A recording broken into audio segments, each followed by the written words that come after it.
ஒரு ஊரில் விவசாயி ஒருவர் இருந்தார். அவரிடம் ஒரு கழுதையும் ஒரு நாயும் இருந்தது. அந்த கழுதை விவசாயின் மூட்டைகளை தூக்கிக் கொண்டு அவருக்கு உதவியாயிருந்தது. அந்த நாயும் வீட்டிற்கு காவல் காத்துக் கொண்டு இருந்தது. ஒருநாள் இரவு அந்த விவசாயி தூங்கிய பின்பு திருடன் ஒருவன் மெதுவாக அந்த விவசாயின் வீட்டுக்குள்ளே நுழைந்தான். அதை பார்த்து இந்த நாய் எதுவும் செய்யாமல் அமைதியாகவே இருந்தது. கழுதை நாயிடம் கேட்டது, நண்பா, திருடன் உள்ளே செல்கிறான், நீ ஏன் அமைதியாக இருக்கிறாய், சத்தம் போடு என்றது. ஆனால் அந்த நாய் குரைக்காமல் அமைதியாகவே இருந்தது. கழுதை கேட்டது, நீ ஏன் இப்படி அமைதியாக இருக்கிறாய், ஏதாவது கூறு என்றது.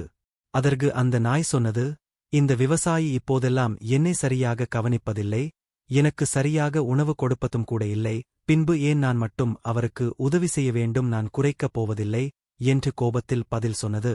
இதை கேட்ட கழுதை நாயிடம் சொன்னது, நண்பனே, நீ கூறுவது சரிதான், ஆனால் நாம் நம்முடைய முதலாளிக்கு கண்டிப்பாக விசுவாசமாகத்தான் இருக்க வேண்டும் என்றது.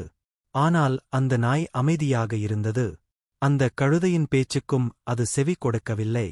இந்த கழுதை முதலாளிக்கு எப்படியாவது உதவி செய்ய வேண்டும் என்று எண்ணி தனது குரலில் பயங்கரமாக கத்த ஆரம்பித்தது. கழுதையின் குரலை கேட்ட திருடன் அங்கிருந்து தப்பித்து ஓடிவிட்டான். முதலாளியும் கழுதையின் சத்தம் கேட்டு எழுந்து வந்து பார்த்தார். ஆனால் அங்கே யாரும் இல்லை. இந்த விவசாயி தனது கையில் ஒரு பெரிய கம்பை எடுத்துக்கொண்டு அந்த கழுதையிடம், எதற்காக என் தூக்கத்தை கெடுத்தாய் என்று கேட்டு அந்த கழுதையை கடினமாக அடித்தார். இந்த கழுதையும் வலியால் துடித்துக்கொண்டு அப்படியே இருந்தது. நீதி: நமது வேலையை மட்டும் பார்த்துக்கொண்டு அமைதியாக இருப்பதே நல்லது.